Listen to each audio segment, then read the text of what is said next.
Hello and welcome to another episode of Cheers to Careers. I am Steve Ridinghouse with the Career and Outreach Coordinator here at KU.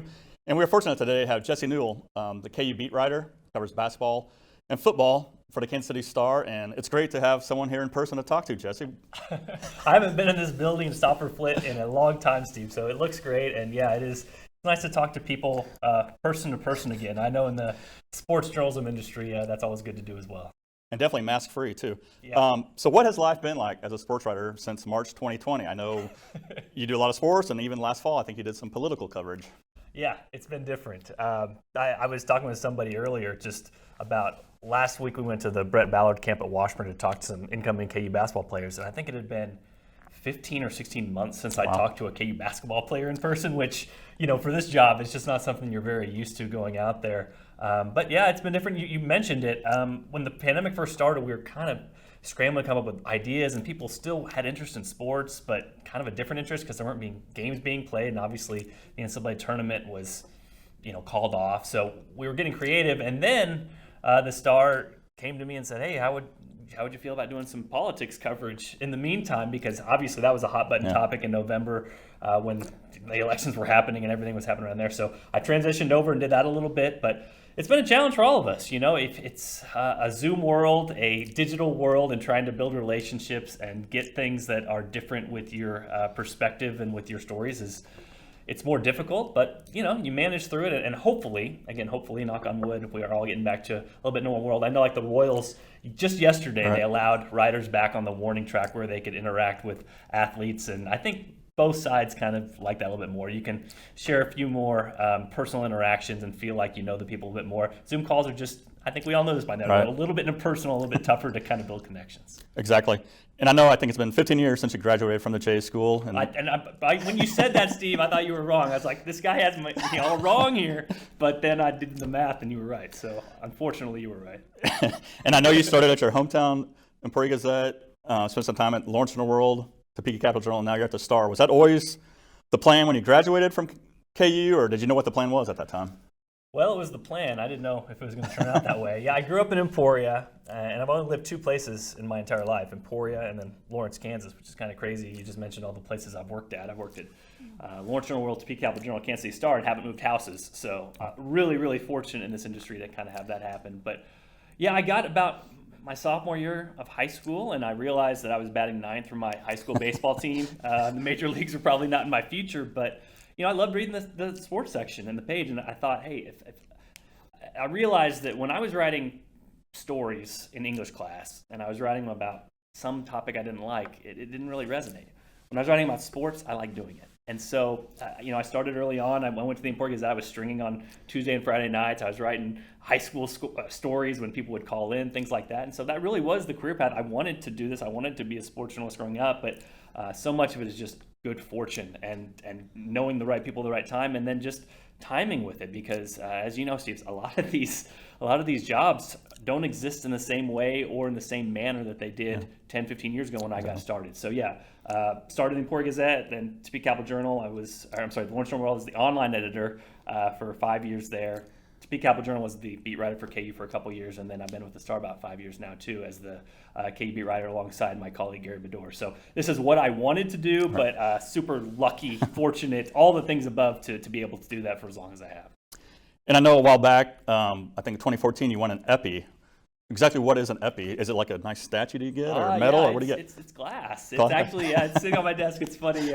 We talk about nobody, and you'll hear this from everybody. Nobody writes and does what they do to win awards, but when you do win them, you're not turning them down or anything. But I was at the Cap Journal, and it was for best sports blog, and it's exciting. Sometimes you get to do these things, and you wonder, am I in the right spot? Am I doing the right thing? Does my stuff resonate? And those sorts of things help just to kind of know, hey, this is what you do can resonate with audiences, can resonate with people that are out there. And what I do is, I'm sure we'll get into, Steve, some of the stuff I do is just a little bit different. It's a little bit off and maybe a little bit niche, but I think that's kind of important as well, that people that are out there, especially nowadays when there's so many places to get news, there's so many places to get analysis, to kind of find your wheelhouse, find what you're good at, find what you do different than other people, and then to try to really hammer that home. And as the son of a math teacher, a lot of that for me has been stats and analytics, things like that. And again, I kind of came along at the right time when that thing sort of sort of elevated and became part of the public and more in the public sphere than it was before. And you bring up a good point. I mean, obviously you're great at the breaking news, the long form writing, but you have kind of found that niche, like breaking down video, plays, stats, and sometimes aren't you actually doing it during the game or shortly out? I mean, it seems like you're pretty quick with that. Yeah, so it's funny. You mentioned that, and I do want to go back and give a quick shout out to Rick Muster, who I had back in the day. It was my favorite professor I had here at KU back in the day. But we did multimedia journalism down in Dole, and I just remember I was so mad at him. Back in the day, again, 15 years ago, so it's the dark ages, but we had to do a blog. That was one of our assignments, and I remember he marked my grade down. He was a really tough grader, which was great because then I really wanted to make him happy and do things the right way. But he docked me because I didn't put a hyperlink in my blog. I didn't link to something. And I just remember I was so mad at him. I'm like, I'm never going to use this skill. I'm a newspaper guy. I write for newspapers. I'm never going to have to hyperlink text, all that sort of stuff. And, sure enough, 2 years later, I was the online editor for KUsports.com. Hyperlinking was my whole life, that sort of thing. But yeah, you do develop skills over time. And I think I've always just been a guy that has tried to figure out different ways to do things and different ways to do the coverage. So for a while, it was the stats and the advanced stats, growing up with that. And again, it sort of boomed early on in the late 2000 aughts, early 2010s. And I was kind of at the start of that and could understand some of those concepts. And a lot of it is just sort of translation. You're trying to make it so that it's accessible to readers, but also not over their heads, and kind of translating between the two. But even recently, just getting more into play breakdowns of basketball and football and learning more about the sport. And I mean, this is what I cover. This is what I do. So I think you can talk to coaches and players at a deeper level if you understand them a little bit better and learn that knowledge. But at the same time, I think it takes readers a step deeper, because sometimes just things seem to, why is this guy, why does he always shoot that way? Or why was the hole, shut down 2 yards behind the line of scrimmage? What's going on there? And so if you're able to point out, hey, that's because this thing wasn't blocked right, or this guy missed his assignment, or hey, this is what really led to this key play, is this thing that you didn't notice the first time. I mean, again, I'm going to date myself here, Steve, but I know you'll remember this. I know a lot of people out there will not, but I grew up on radio with Paul Harvey's The Rest of the Story. It was just like a little 2-minute segment. He'd tell you this thing and kind of weave you through the story, and in the last 30 seconds, he'd hit you with a zinger. We're like, whoa, this is the rest of the story. The person I've been talking about was Dick Clark, or whatever the case may be. And so I think it's really cool if you can give people the rest of the story. We're all watching on TV now. Right. We're all watching on our phones. We all know what happened in the game. But can you tell me the rest of the story? Can you tell me something else that nobody else can? And that's sort of why I've tried to dive deeper into this other stuff, is to try to provide that element and give people that sort of thing that hopefully brings them back to the Kansas City Stars coverage, and hopefully brings them back to my coverage, where I can give you something a little bit different than what you can find out there. Yeah, well said. And I know, in addition to all the stuff you've talked about already, I know you're really involved with a ranker. I mean, I think you do the poll. Do you just do college basketball? Just college basketball, yes. And I've noticed, and maybe it's just my take, but you seem like to take a lot of pride into it. I know a lot of the pollsters, I think sometimes they might do the head-to-head, strength of schedule, but I mean, you really dig deep into a lot of that data, and people notice. Yeah. I think Auburn basketball, they notice, right? Yeah, well, okay. I was going to say, then they don't notice that I put a lot of effort into it. They notice when their team is not ranked as high as other ones, and again, as luck would have it, a lot of times, sometimes the teams that don't rank as high in my poll are the ones that are close to this area that might be rival schools of Kansas. But if they keep a track record of it, they can see that. I mean, I rank Kansas a little bit lower than most teams too, or most guys too, just because of how I do it. I treat everybody the same, and so actually, I make up a spreadsheet. And again, my background is advanced stats and looking at the world in a different way. And the way we've done polls for hundreds of years is basically, hey, if you win, you move up. If you lose, you move down. And I don't know if this is my platform to kind of say something different, but we have these formulas out there. We have these statistics that basically show us, hey, there's a smarter way. If this team played this team, and we can kind of get all these teams in an environment ecosystem, we can understand that, hey, if you lose by 1 to a pretty good opponent, and this team over here wins by 1 against a really bad opponent, that's not as good as losing by 1 to a good opponent. So, it's not really a platform, but it's kind of me trying to say, hey, we have a smarter way to do things. It's like anything else in life. I mean, science, we don't just do what we did 100 years ago because we did it 100 years ago. Right. Anything in life, you try to move forward and progress it. So kind of what I've tried to do is come up with a bunch of the statistical rankings I trust, look into them, try to take in more data rather than less data. And I know one of the complaints people come at me with is, hey, this should be a human poll. This should be human. I mean, I'm trying not to let the cat out of the bag here, but I don't have time to watch 200 games per week to try to rank these teams. And even if I did, it'd be very difficult to do. So again, I'm trying to come up with maybe a formulaic way to do this sort of thing, and also maybe moves us a step closer to better knowledge, doing things better, because we know we can do things better. So yeah, it does bring up a lot of upset people, but I think mostly what I want people to understand with it is just I treat all these teams the same way, that they're treated all the same way in kind of what I do, and I'm trying to eliminate bias really instead of have it. And I know human polls for a long time have had that bias just because humans are trying to do really difficult things, and it's very difficult to do that. So right. Yeah, it's a fascinating thing to get all the, especially the immediate Twitter feedback, but that comes with part of the job too. And it seems like you got a good humor about it. It seems like you're pretty quick to respond, and like you said, you have a rationale behind it, which I think helps, whereas you're just not like, I can't explain why I did this. Yeah, and that's why I like to have it. And I also keep the spreadsheets there for me if people want to know why I did everything. I mean, you've got an immediate response. Now, again, reasonable minds can disagree, and that's what life is. I mean, we all, if people want to come at me and say, the way you do things doesn't make sense to me, and I don't think you should do them that way, that's totally fine. That's great. But again, from my background, from what I've done, and from me over time, again, you mentioned 15 years, thanks a lot, Steve. From my 15 years of kind of studying these numbers, they're accurate, they're good, and they're better than, like some of these advanced rankings that are out there. They're more accurate and better when it comes to matching up with the Vegas line than the human polls are. So again, if there's a better way that we can do things, and there's a way to kind of progress forward, then I'm going to try to do that, at least with my poll. And I think it helps too that we have whatever it is, 64, 65 pollsters out there. So I think you want to avoid groupthink. I don't think you want all 65 people thinking the exact same way. And if I'm way off on a team, then the other 64 are going to vote a different way, and that team won't make the poll anyway. So I think it's good to have a variety of voices, and that's sort of what we're looking for in this world anyway, is to kind of make sure that we are covering each other's blind spots and making sure all options are seen out there. With all your responsibilities, I think you even found time to write a book. You co-authored a book with Jason King, right? Beyond the Fog. What was that experience like? Oh, man, yeah. That was probably about 10 years ago now, and yeah, Jason approached me to help him with that, and it was more of an oral history. We would go back and we would interview former KU basketball players about their experience at Kansas, and each of them with their own chapter. And I know people out there that have written a book, they're going to know this, that it is a process. And I'm telling you, I'm pretty sure that before that thing ran, because we self-published it, I think I read that thing cover to cover 3, 4, 5, 6 times, maybe in the last 2 weeks. But it is such a process to do, and you check over so many times, and then like you put it out there for people, and one of the first comments you have is, there's so many typos here. You're like, I'm sorry, we tried. We honestly tried to do that. But yeah, it was overwhelming, but so glad I did it. Jason was great to work with. And again, we kind of split up the interviews. We would get people as much as we could, try to sit down with them or get them over the phone. Sit down if we could. And Jason got some of the big guns I know.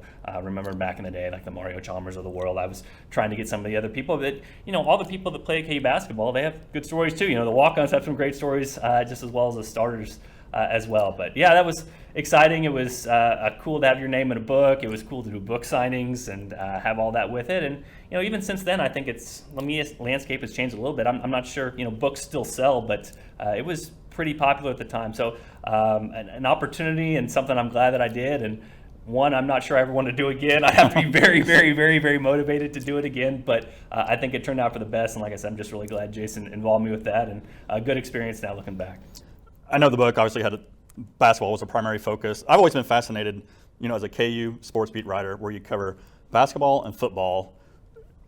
And I know like 2007, 2008, Orange Bowl champs for football, KU wins national basketball title. But other than that, I mean, polar opposites. I mean, what's it like to cover, that basketball who's a perennial contender, then you have football who's, bottom of the Big 12. I mean, same mindset when you cover the teams or different approach, or how do you approach it? Yeah, it's a really good question. And I think the first thing you start with, and this is what I think a lot of people don't get that are outside the journalism industry, and the line I like to use a lot is, whether KU wins or KU loses, I get paid the same either way. The check clears the same way. And Sam Mellinger, also graduated from K School of Journalism, our columnist, our great columnist at the Kansas City Star. He mentioned this a lot too. Your focus changes when you become a beat writer. I mean, he talks about cheering for the story, cheering for kind of the narrative, the drama, you see games in a different light. You know what I mean? Again, and you talk about some of the play background, like me knowing a play is coming and when this guy's going to be open and seeing that open up and wondering if I can write about that. I mean, that's kind of how I view games now. It's not like when you're growing up and you're, I grew up a big fan of, the Chiefs or whatever. You're watching them every Sunday and you're living and dying. It's not like that. But I think to your point, both can be entertaining in their own ways. Both can be good stories in their own way. But you're right, they have been on completely different ends of the spectrum. Obviously, I think men's basketball, you're looking for something a little bit different because there is so much coverage out there of the team and so many other reporters out there. That's why you're looking for the rest of the story. That's why you're looking for that different angle, that different way that you can tell a story that nobody else can. For football, I think you're looking for a bigger audience and something that I don't think at this moment for KU football you're getting as many diehard fans. So you're trying to maybe make it more universal. You're trying to say, hey, this is something that happened to this guy, and you can understand this because you're human, and people understand, triumph or failing at the end or whatever the case may be. So I do think there are different challenges in that way, and I think for football, you're probably trying to make it to have it more of a universal audience. I think for basketball, you're more trying to hammer in on that niche and say, I can bring different coverage to this than other people can. And obviously basketball, you can flood the market with a lot of stories because people will read men's basketball coverage. At this moment for KU football, obviously just hired a new coach in Lance Leipold. They're still looking to build up that program. And once they do make bowl games, or if they do progress to that point, I'm sure our coverage will change then as well. I know you just mentioned new football coach hired. You've got a lot of experience covering football coaching searches, and we had AD searches here as well. Can you walk us through that process? I know a couple years ago, the AD at the time, he's like kind of throwing you off on the flight route and all that. Flight plans, yeah. That was new to me. It's like, I don't know how you kept your sanity over that. Yeah, no, it's, we joke about it. It's part of the job. We know it is, but honestly, yeah, coaching searches are about the worst thing that happens because especially in today's day and age, if there's something gets leaked on Twitter, then obviously you got to try to confirm it or go check with your sources, and then obviously you're trying to break the story, but you might not break the story, and you're trying to be first with that whole thing. But you're right, yeah, I've been here for Charlie Weiss's hiring, Turner Gill's hiring, was covering KU for David Beatty's hiring, obviously Les Miles' hiring, and now Lance Leipold. So that's 5 in a very short period of time. I've never experienced anything as last year, though, where it was KU was needing a football coach, an AD, and the men's basketball tournament was taking place at the same time. That's like you're combining busiest part of year with, most overwhelming thing possible with, oh, by the way, a second part of the most overwhelming thing possible. But, you do what you can. And in this world, again, news breaks 24/7. It does keep you on edge. It does keep you checking in with people and trying to confirm things. And you also have to be careful. Your word is on the line, and we have to make sure that we're right with these things. You can't throw stuff out there. People will not trust you the next time if you don't have it right. So it is stressful, and it does make for very long months and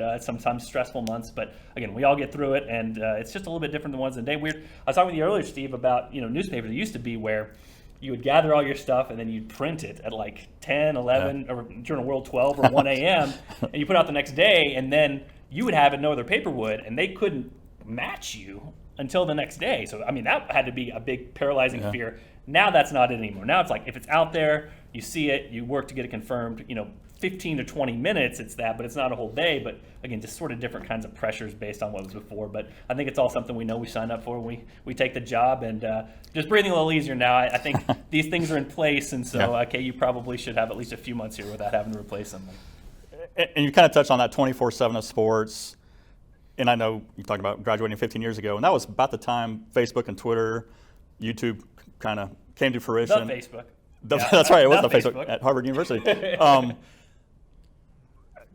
How has that kind of taken over as part of your job? Like you said, how do you manage all the multiple noise and content? The Facebook, and you could not get on unless you had an account, a college That's account. right. So our parents were not on there. So it was just us, you know what I mean? Just us college kids. And I think it was probably a couple years, because at my previous job, I think it was about 2008 is when social media kind of, in my opinion, came mainstream and you could utilize it more. So yeah, you're kind of right there on the cusp of social media. It's sort of a necessary evil, if you will, and I think you have to make the most of it. And I'm not the best at this all times too, because it allows feedback to you very immediately and sometimes in your face when you don't want it.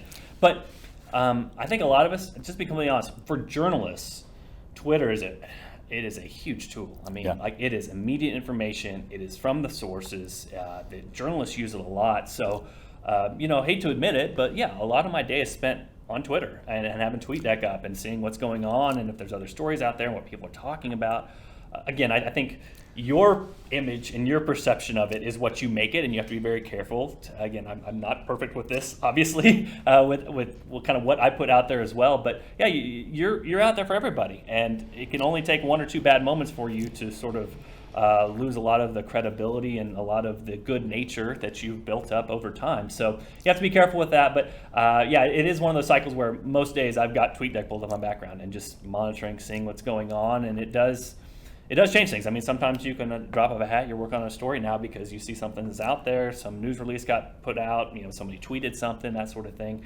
It has changed exactly what we did. Like I said, when we first grew up, and like I said, when I told Rick Musser back in the day, he probably rolled his eyes at me. I hope he did when I told him I was going to be a newspaper guy for the rest of my life, because I did. I loved newspapers. I grew up reading newspapers. I'd spread them out on the living room floor and read them end to end and love the box scores. But the world changes, you know what I mean? And that's how the world has changed now, which is a lot of the information that you need and need to be aware of, it's going to be on that medium. So you make the best of it, and you kind of understand that's what you signed up for. But my colleague Gary Bedore, having him next to me for KU basketball coverage is huge, because it gives you somebody else to lean on and have another set of eyes out there just in case you're out doing something else and in case you miss something. And I know you've kind of touched on this already, but what advice do you have for that college graduate who wants to pursue a career in sports journalism? I know it's been kind of a tough year for the class of 2020, 2021, but say 2022, I mean, what should they be looking forward to? Yeah, absolutely. Well, and I'll reiterate it like I did before.